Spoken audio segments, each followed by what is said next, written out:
Hello दोस्तों, Raghav voice channel पर आपका स्वागत है। आज हम आपके सामने बुद्ध द्वारा बताया गया लेख लेकर उपस्थित हैं, जिसका शीर्षक है स्वस्थ शरीर पाने के लिए बौद्ध कथा, पेट साफ करने के आयुर्वेदिक तरीके। आज की इस कहानी में हम उन सबसे आसान और सबसे असरदार तरीकों के बारे में बात करेंगे जिनसे आप अपने घर पर रहकर बिना किसी दवा के अपना पेट साफ बड़ी आसानी से कर सकते हैं। इसके बाद हम आपको भोजन के 3 नियमों के बारे में भी बताएंगे, इसलिए इसको पूरा पढ़ें। किसी गांव में रामू नाम का एक व्यक्ति रहता था। वह अपने पेट को लेकर बहुत ही ज़्यादा परेशान रहता था। वह एक दिन एक महात्मा के पास जाता है, क्योंकि वह महात्मा आयुर्वेद के बड़े ज्ञानी थे। रामू महात्मा से प्रणाम करता है और कहता है, हे मुनिवर, मैं अपने पेट को लेकर बहुत ज़्यादा परेशान हूँ। मेरे पेट में दिन प्रतिदिन समस्याएं उत्पन्न होती जा रही हैं। मेरा अच्छे से पेट साफ नहीं हो पाता है। मेरे पेट में बहुत ज़्यादा जलन और दर्द होने लगता है। इसके अलावा मुझे मल त्याग करने में भी बहुत ज़्यादा परेशानी होती है। अगर मैं संक्षेप में कहूँ तो मेरे पेट की पाचन क्रिया समय से पहले ही मेरा साथ छोड़ देना चाह रही है। हे मुनिवर, कृपया आप मुझे कोई ऐसा समाधान बताइए जिससे मैं अपना पेट आसानी से साफ कर सकूं और पेट की इन सभी समस्याओं से हमेशा हमेशा के लिए निजात पा सकूं। पहले तो उस महात्मा ने रामू की सभी बातों को ध्यानपूर्वक सुना और फिर कहा, हमारे आयुर्वेद के सिद्धांत के अनुसार जितना समय आपको पेशाब यानी कि टॉयलेट करने में लगता है, उतना ही समय पेट साफ होने में लगना चाहिए। तभी आप स्वस्थ हैं। लेकिन बहुत सारे लोग टॉयलेट में बहुत देर तक बैठे रहते हैं, मोबाइल चलाते रहते हैं, न्यूज़पेपर पढ़ते रहते हैं, लेकिन उसके बावजूद उनका पेट ठीक तरह से साफ नहीं हो पाता। इसी कारण से उनके मन का संतुलन पूरे दिन बिगड़ा रहता है। बेचैनी, घबराहट, किसी काम में मन ना लगना, ये सब ठीक से पेट साफ ना होने की वजह से ही होता है। जब भी आप अपनी किसी भी बीमारी का इलाज आयुर्वेदिक पद्धति के अनुसार करवाते हैं तो सबसे पहले आपके पेट की सफाई की जाती है। यह अपने आप में पूरा इलाज नहीं है, लेकिन यह शरीर के सुधार के लिए बुनियादी वातावरण पैदा करता है।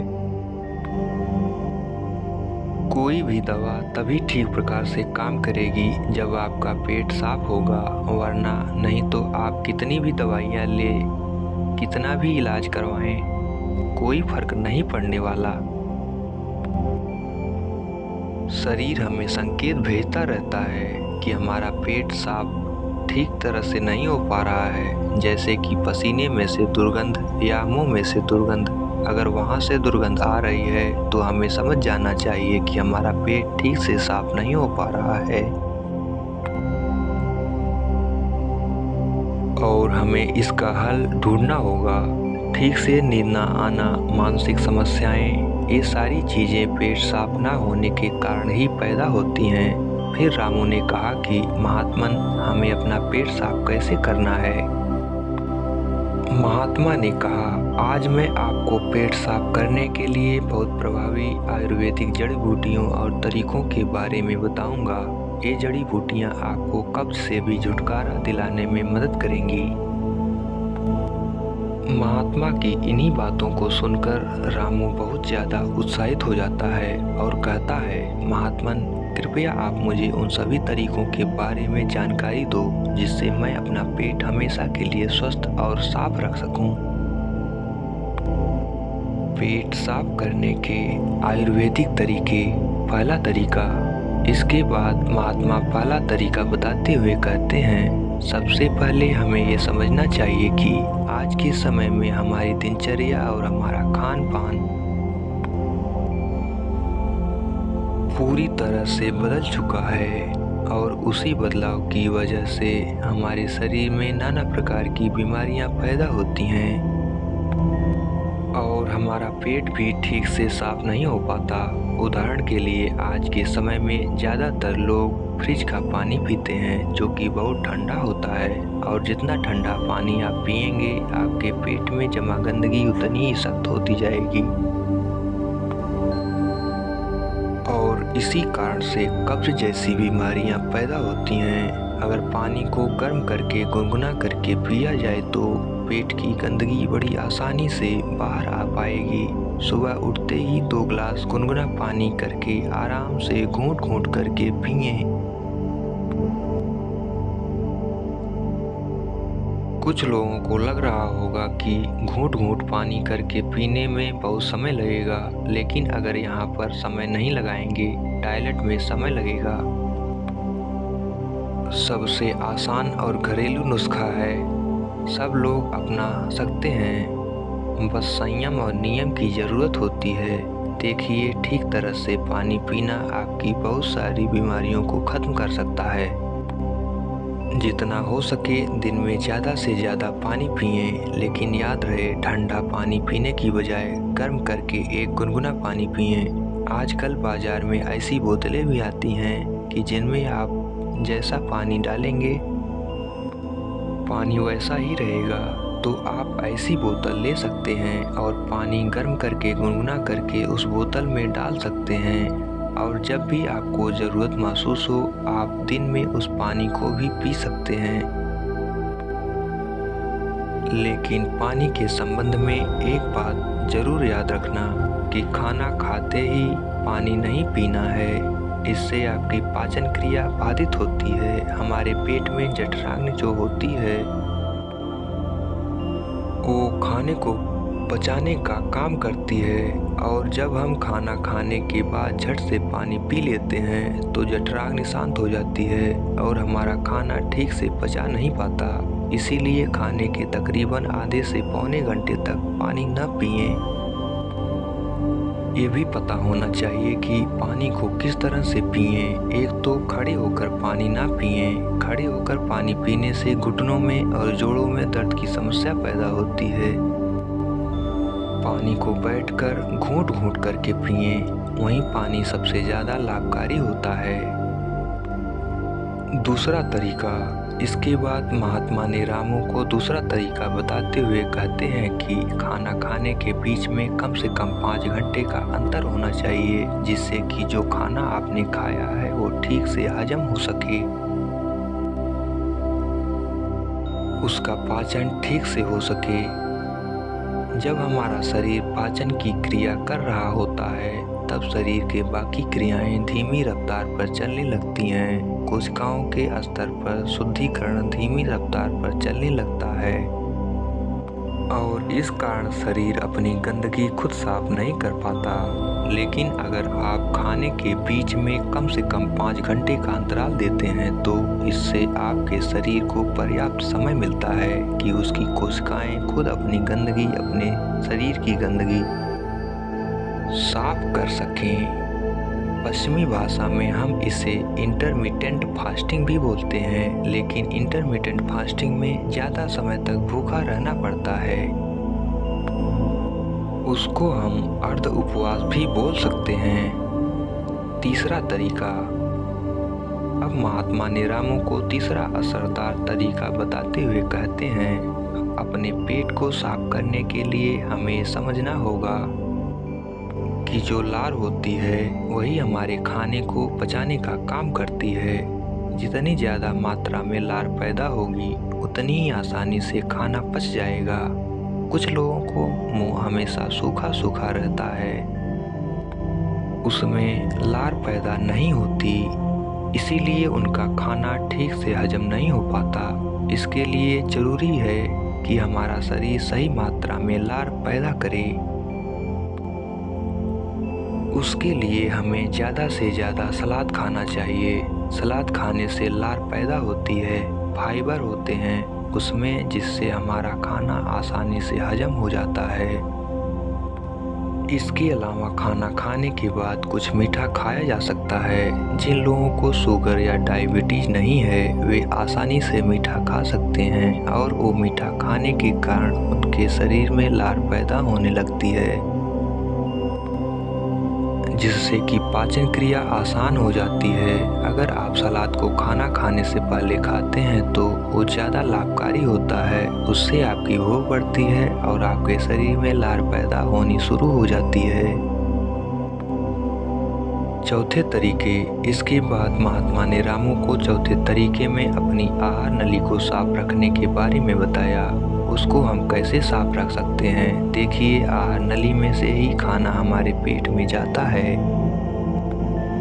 अगर आहार नली ठीक से साफ नहीं होगी तो हमारे शरीर के खाने के साथ ऐसे कीटाणु हमारे पेट में पहुंचेंगे जो हमारे शरीर को नाना प्रकार से नुकसान पहुंचाएंगे। इसलिए ज़रूरी हो जाता है कि जो आहार नली है उसमें जो कीटाणु हैं उनकी ठीक से सफाई हो जाए। और इसके लिए सबसे ज़्यादा लाभकारी होता है नीम एक ऐसा दिव्य पेड़ है जो भारत में बड़ी आसानी के साथ उपलब्ध हो जाता है, हर जगह मिल जाता है। नीम की पत्तियों को और हल्दी को पीसकर एक छोटी सी गोली बन जाती है। कुछ दिनों तक सुबह उठकर उस गोली को पानी के साथ सीधा गटक लिया जाए, जिससे कि आपकी आहार नली पूरी तरह से साफ हो जाए। हमेशा नहीं करना है, ये सिर्फ 7 दिनों तक करें। 7 दिनों में आपकी आहार नली पूरी तरह से साफ हो जाएगी।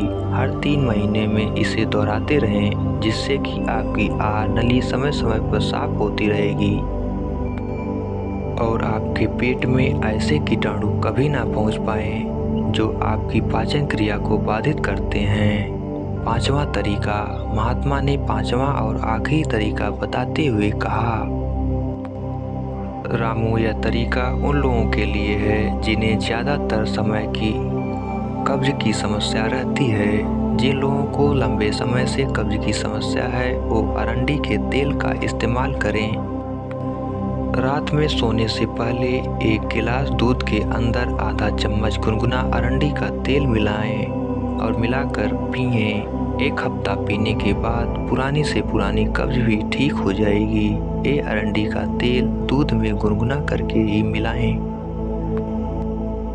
और सिर्फ आधा चम्मच मिलानी है। सोने से पहले पीना है। इससे क्या होगा, आपकी आंतों के पास एक चिकनाई की परत जम जाएगी, एक कवच बन जाएगा, जिसके कारण से आपके आंतों में खाना नहीं चिपकेगा।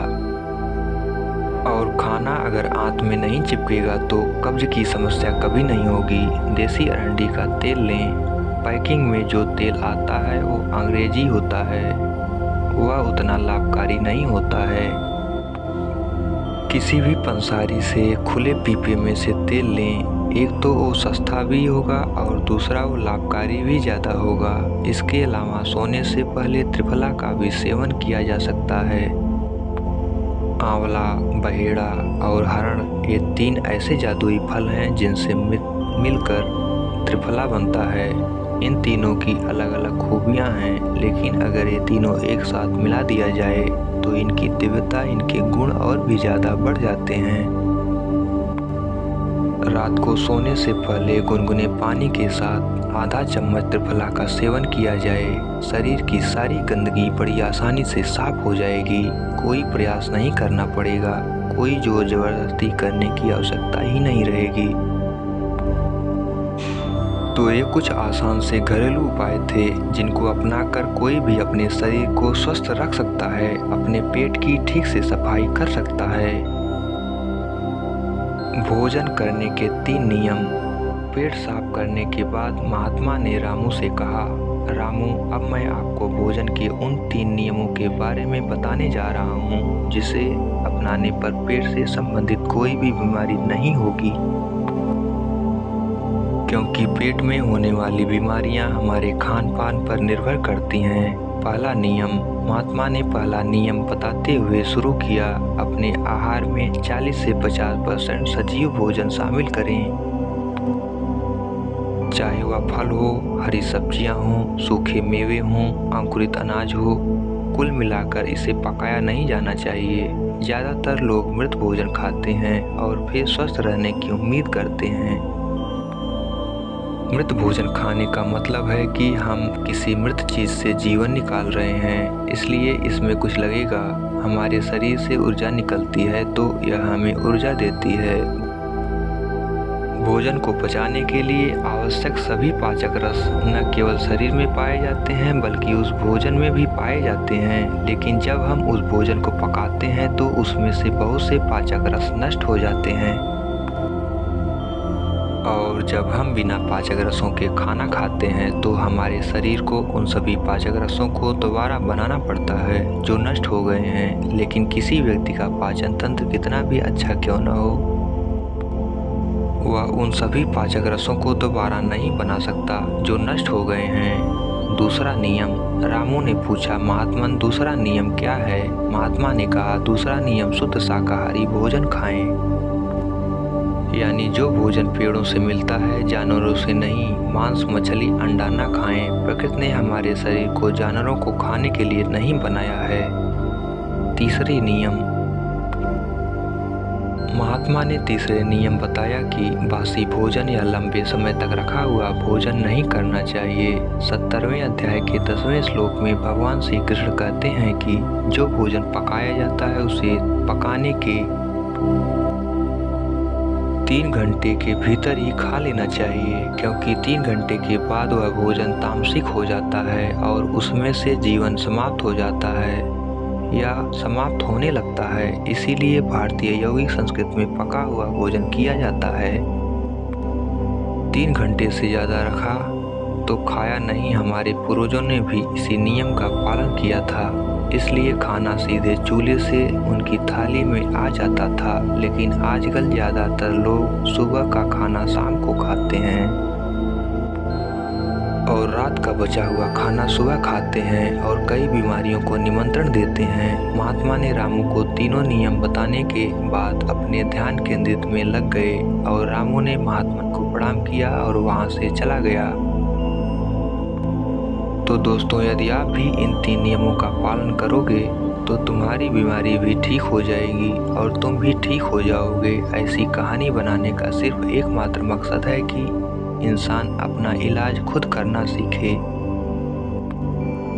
पश्चिमी दवाएं एक तो काम बहुत कम करती हैं और काम कर भी जाती हैं तो वो शरीर में दूसरे नुकसान पहुंचाती हैं जिनका हमें पता ही नहीं होता। लेकिन हमारे आयुर्वेद में वाघभट्ट जी ने ऐसे बहुत सारे तरीके बताए हैं जिनसे घरेलू नुस्खे अपनाकर अपने शरीर को हमेशा हमेशा के लिए स्वस्थ रखा जा सकता है। तो फिर क्यों हम अंग्रेजी दवाओं की तरफ दौड़ रहे हैं? हमें अपनी सभ्यता, अपनी संस्कृति और अपने ज्ञान पर भरोसा करना चाहिए, उसे अपनाना चाहिए, उसके बारे में पूरी जानकारी लेनी चाहिए। हर घर में जिस तरह से धार्मिक पुस्तकें होती हैं उसी तरह से अष्टांग हृदयम जैसी किताबें भी होनी चाहिए जिनका रोज अध्ययन करना चाहिए, जिसमें शरीर के बारे में सारी जानकारी उपलब्ध होती है।